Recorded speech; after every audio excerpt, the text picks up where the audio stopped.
Side खबरों के लिए सब्सक्राइब करें फ्लेम मीडिया और उसके बाद बेल आइकन को प्रेस करें ताकि सबसे पहले आपको मिले एक्सक्लूसिव खबरें।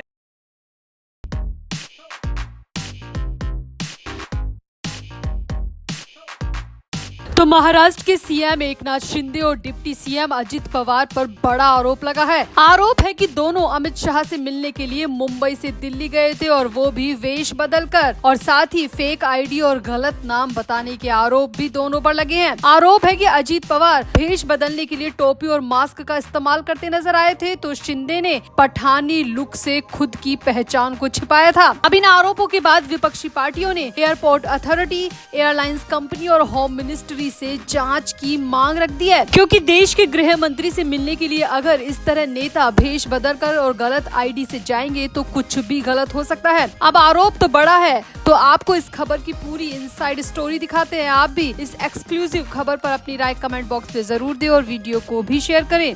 तो महाराष्ट्र में विधानसभा चुनाव से पहले राजनीतिक सरगर्मी तेज होने लगी है। शरद पवार की एनसीपी की कार्यकारी अध्यक्ष सुप्रिया सुले ने अजित पवार पर बड़ा हमला बोला है। सुप्रिया सुले ने कहा कि महायुति में जाने से पहले अजित पवार ने दिल्ली में बीजेपी नेता अमित शाह से मुलाकात की थी और वो भी भेष बदलकर। सुप्रिया सुले का आरोप है कि अजित पवार ने मुंबई से दिल्ली की फ्लाइट में अपना बोर्डिंग पास में भी नाम बदल लिया था। सुप्रिया सुले ने कहा कि ये सब कुछ काफी शॉकिंग है, इसकी जाँच की जानी चाहिए। सुप्रिया सुले ने कहा कि इससे लगता है कि वो अपनी पहचान छुपाने के लिए फेक आईडी का इस्तेमाल कर रहे थे। सुप्रिया सुले ने यहाँ पर दिल्ली और मुंबई की लॉ इन्फोर्समेंट एजेंसियों से जांच की मांग रख दी है। सुप्रिया सुले ने दावा किया है कि महायुति में शामिल होने के एक सप्ताह पहले अजित पवार दिल्ली में अमित शाह से मिलने गए थे। सुले के अनुसार जाँच होनी चाहिए कि आखिर किस वजह से वो वेश बदलकर राष्ट्रीय राजधानी पहुँचे। सुप्रिया सुले ने कहा कि अजित पवार अपना बोर्डिंग पास अपने नियमित नाम अजित पवार के बजाय ए पवार के नाम से लिया था और उन्होंने पहचान छिपाने के लिए मास्क और टोपी भी पहनी थी। सुले ने कहा कि ये सब कुछ चौंकाने वाला है। राज्य में विपक्ष के नेता के तौर पर अजित पवार ने बोर्डिंग पास पर अपना नाम बदल लिया था। उन्होंने कहा कि ये सुरक्षा का भी सवाल है, ऐसा भी हो सकता है कि कोई आतंकवादी भी यही तरीका अपनाए। सुले ने कहा कि इससे भी ज्यादा चौंकाने वाली बात ये है कि एयरलाइंस ने उन्हें बदले हुए नाम से यात्रा करने की अनुमति कैसे दी। क्या उनका नाम वैसा ही था जैसा उनके आधार कार्ड पर है? एनडीए सरकार को स्थिति स्पष्ट करनी चाहिए और पूरे मामले की जाँच की मांग यहाँ पर सुप्रिया सुले ने रख दी।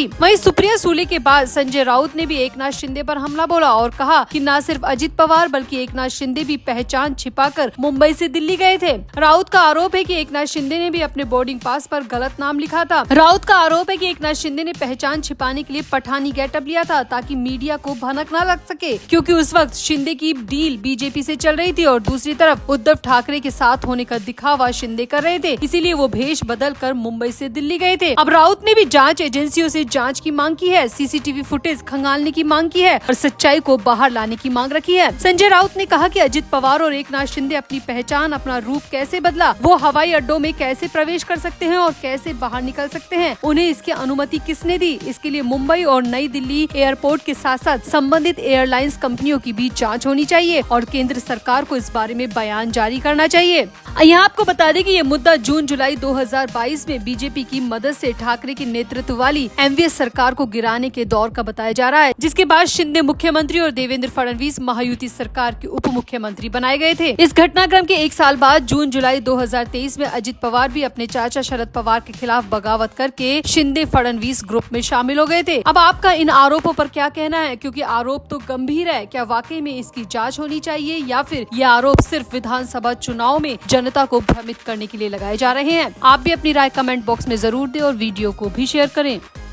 तो उद्धव ठाकरे बेहद गुस्से में हैं और गुस्से की वजह है उनके बेटे आदित्य ठाकरे के खिलाफ बॉम्बे हाईकोर्ट में शुरू हुई पीआईएल पर सुनवाई। जी हां, आदित्य ठाकरे के खिलाफ सुशांत सिंह राजपूत और दिशा सालियान मामले में 4 साल बाद पीआईएल पर सुनवाई शुरू हो चुकी है। 31 जुलाई को पहली सुनवाई भी की गई। अब इस बात को लेकर उद्धव ठाकरे बहुत बुरी तरह भड़के हुए हैं और उद्धव ठाकरे ने तो महाराष्ट्र के उप मुख्यमंत्री देवेंद्र फडणवीस और एकनाथ शिंदे को चेतावनी तक दे डाली। उद्धव ठाकरे ने कहा कि राजनीति में या तो फडणवीस शिंदे रहेंगे या फिर मैं रहूंगा। उद्धव ने ये बात अपनी पार्टी कार्यकर्ताओं को संबोधित करते हुए कही। दरअसल बांद्रा स्थित रंग शारदा सभागृह में अपने पार्टी कार्यकर्ताओं के एक सम्मेलन में उद्धव ठाकरे पहुंचे और वहां पर उद्धव ठाकरे ने कहा कि उन्हें महाविकास आघाड़ी सरकार में गृह मंत्री रहे अनिल देशमुख ने बता दिया है कि देवेंद्र फडणवीस मेरे बेटे को जेल भेजना चाहता है और इसके लिए वो एड़ी चोटी का जोर पिछले 4 साल से लगा रहा है। उद्धव ठाकरे ने कहा कि मैं अब तक चुप था, अब तक सब कुछ सहता रहा, लेकिन अब मैं कहता हूँ कि महाराष्ट्र की राजनीति में या तो फडणवीस शिंदे जैसे लोग रहेंगे या फिर मैं रहूंगा। उद्धव ने यहाँ पे कहा कि मेरे बेटे के खिलाफ किसी भी केस में सबूत नहीं मिले तो वो जबरन किसी के मर्डर का इल्जाम मेरे बेटे के सिर पर थोपना चाहते हैं, जबकि मेरे बेटे का इस केस से कोई लेना देना ही नहीं है। 4 साल से मेरा बेटा बेगुनाही साबित कर रहा है, लेकिन अब मैं भरे मैदान में आकर लड़ने को तैयार हूँ। उद्धव ने आगे कहा, आप मेरा सब कुछ मुझसे छीन चुके हैं, और भी कुछ बचा है तो छीन लो, लेकिन अब मैं तुम्हारी नाक पर पैर रख कर सत्ता में आऊंगा। उद्धव ने अपने कार्यकर्ताओं का आह्वान किया कि अपना चुनाव चिन्ह का केस सर्वोच्च न्यायालय में चल रहा है, मुझे मेरा शिवसेना का नाम वापस चाहिए, चिन्ह वापस चाहिए, और जब तक नहीं मिलता आप लोग नए चुनाव चिन्ह मशाल को घर घर तक प्रचारित करिए। उद्धव ठाकरे ने यहाँ पर गुस्से में शिंदे और फडणवीस को नपुंसक तक कह दिया। उद्धव ठाकरे ने फडणवीस के साथ साथ शिंदे पर भी निशाना साधते हुए कहा कि किसी की हिम्मत नहीं हो रही थी जो इन लोगों के खिलाफ बोले। यहाँ पर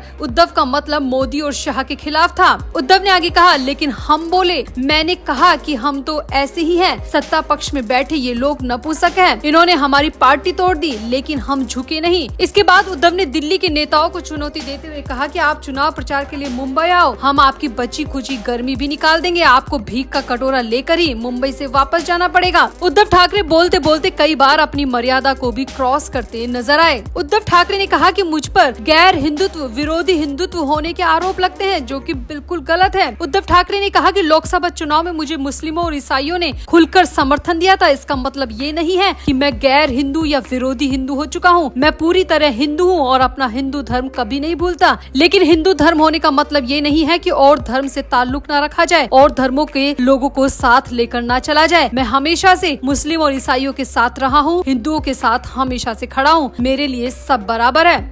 यहाँ पर उद्धव ठाकरे ने एक बार फिर से फडणवीस को निशाना साधते हुए कहा कि फडणवीस साहब 4 साल से कोशिश कर रहे हैं कि मेरे बेटे को जेल में डाल सके। उन्होंने तो मुझे भी जेल में डालने की कोशिश की, मगर उनके हाथ कुछ भी नहीं लगा, और अब वो ले दे के एक बार फिर से सुशांत सिंह राजपूत का केस लेकर आ गए हैं, जिसमें मेरा बेटा दूर दूर तक शामिल ही नहीं है। मेरे बेटे पर बेवजह के आरोप लगाए जा रहे हैं, और वो सिर्फ इसलिए क्योंकि विधानसभा चुनाव आ रहे हैं, और ये बीजेपी की तरकीब रही है कि जैसे ही चुनाव आए वहाँ के भारी समर्थन वाले नेताओं को जेल में डाल दिया जाए।